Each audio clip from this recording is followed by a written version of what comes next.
Évangile de Jésus-Christ selon saint Luc, au chapitre 11, des versets 14 à 23. En ce temps-là, Jésus expulsait un démon qui rendait un homme muet. Lorsque le démon fut sorti, le muet se mit à parler, et les foules furent dans l'admiration. Mais certains d'entre eux dirent: c'est par Belzéboul, le chef des démons, qu'il expulse les démons. D'autres, pour le mettre à l'épreuve, cherchaient à obtenir de lui un signe venant du ciel. Jésus, connaissant leurs pensées, leur dit: tout royaume divisé contre lui-même devient désert. Ces maisons s'écroulent les unes sur les autres. Si Satan, lui aussi, est divisé contre lui-même, comment son royaume tiendra-t-il? Vous dites en effet que c'est par Belzéboul que j'expulse les démons. Mais si c'est par Belzéboul que moi je les expulse, vos disciples, par qui les expulsent-ils? Dès lors, ils seront eux-mêmes vos juges. En revanche, si c'est par le doigt de Dieu que j'expulse les démons, c'est donc que le règne de Dieu est venu jusqu'à vous. Quand l'homme fort et bien armé garde son palais, tout ce qui lui appartient est en sécurité. Mais si un plus fort survient et triomphe de lui, il lui enlève son armement auquel il se fiait, et il distribue tout ce dont il a dépouillé. Celui qui n'est pas avec moi est contre moi. Celui qui ne rassemble pas avec moi disperse. Au nom du Père et du Fils et du Saint-Esprit. Amen. Loué soit Jésus-Christ. Dans l'évangile d'aujourd'hui, nous voyons Jésus qui guérit un homme qui a un esprit qui ne lui permet pas de parler. Chers frères et sœurs dans le Christ, bien qu'il y ait un symbolisme dans le fait d'être muet, je voudrais plutôt m'appesantir sur quelque chose de concret, quelques petites choses concrètes. Premièrement, pour ceux qui ont fait l'expérience d'étudier une langue dans un pays où ils ne parlaient pas la langue, à peine arrivés, ou peut-être dans un aéroport où on arrive et on est incapable de se faire comprendre, pourrait avoir en quelque sorte les brèches de la sensation de quelqu'un qui est muet. Parce que le muet voudrait parler, le muet voudrait dire ce qu'il pense, le muet voudrait exprimer son point de vue. Malheureusement, il ou elle se retrouve dans l'incapacité de le faire. De la même manière, quand on arrive dans un pays, on ne connaît pas la langue, mais on doit vouloir exprimer quelque chose. On veut dire ce qu'on pense, mais puisqu'on est incapable, on devient impuissant. Et là, vous comprendrez mieux la situation dans laquelle se trouvait le muet de l'évangile de ce jour. En d'autres termes, c'est comme si le muet est rejeté par la société de façon ouverte. Parce qu'il ne peut pas participer au point de vue, parce qu'il ne peut pas dire ce qu'il veut dire en toute liberté et donner les arguments propres. Essayant, il ne peut pas le faire.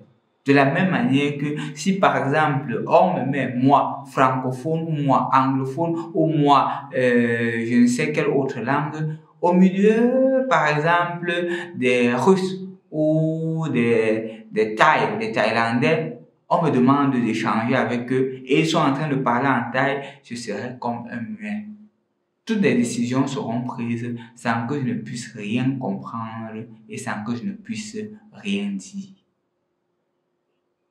C'est la sensation dans laquelle se trouvait le muet de l'évangile d'aujourd'hui. Mais Jésus ne veut pas ça. Jésus ne veut pas la souffrance de l'homme. Jésus voudrait que l'homme soit heureux. Jésus voudrait que l'homme soit épanoui. Et qu'est-ce qu'il fait? Il s'assure que cet homme soit capable de parler. C'est pour cela qu'il guérit. Parce que Jésus ne veut pas que l'homme souffre. Jésus ne veut pas l'handicap de l'homme. Le mal n'a pas été créé par Dieu. Le mal n'a pas été créé par Dieu. C'est pour cela que Jésus guérit ce malade. Malheureusement, ce qu'on rencontre, c'est justement le fait que, au lieu que certaines personnes rendent grâce à Dieu parce que Jésus a permis à une personne de retrouver sa capacité d'intégrer la société, parce que Jésus a donné à quelqu'un la capacité d'être heureux comme tout le monde, on se met à le critiquer. On veut le détruire. On veut le détruire. L'attention n'est pas sur la personne qui a été guérie. L'attention, c'est l'intérêt personnel, ce que je recherche moi-même. Et enfin, on devient insensible aux autres. Quand on n'est pas capable de voir la souffrance de l'autre, on est insensible à la souffrance des autres.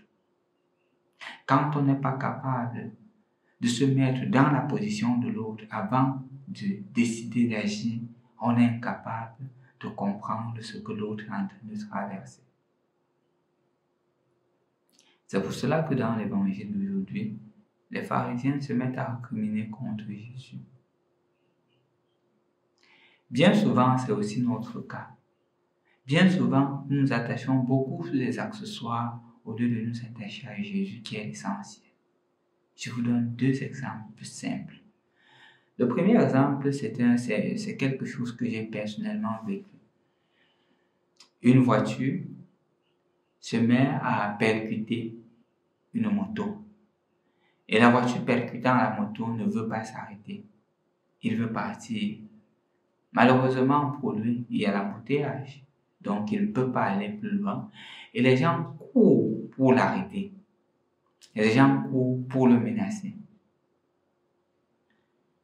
Ce qui est surprenant, c'est que la personne qui a été cognée, qui est tombée, qui s'est blessée, personne n'a prêté attention.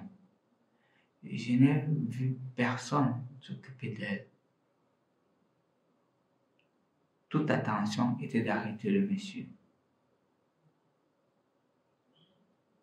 Toute attention qui s'occupe de celle qui est blessée. Parfois, c'est aussi notre cas. Insensibilité. Insensibilité face aux souffrances des autres. Insensibilité face à l'essentiel. Ce qui est important en ce moment, je ne dis pas que il ne faudrait pas arrêter la personne. Si, il faut l'arrêter pour qu'il assume ses responsabilités. Mais premièrement, cette dame qui s'est blessée, qui est tombée de la moto, il faut d'abord la secourir. Il faudrait d'abord la secourir. Que le Seigneur nous donne aussi la grâce de ne pas être des personnes insensibles, mais des personnes avec le cœur semblable au cœur de Jésus. Le deuxième exemple que je voudrais te proposer aujourd'hui, c'est ton expérience personnelle. Quelle est ton expérience personnelle par rapport à cela? Par rapport à l'insensibilité que nous trouvons dans notre société? Et toi, partage-nous en commentaire cette expérience-là que tu as vécue, afin que ton témoignage soit aussi pour nous une édification. Bonne suite du temps de carême. Au nom du Père, du Fils et du Saint-Esprit. Amen.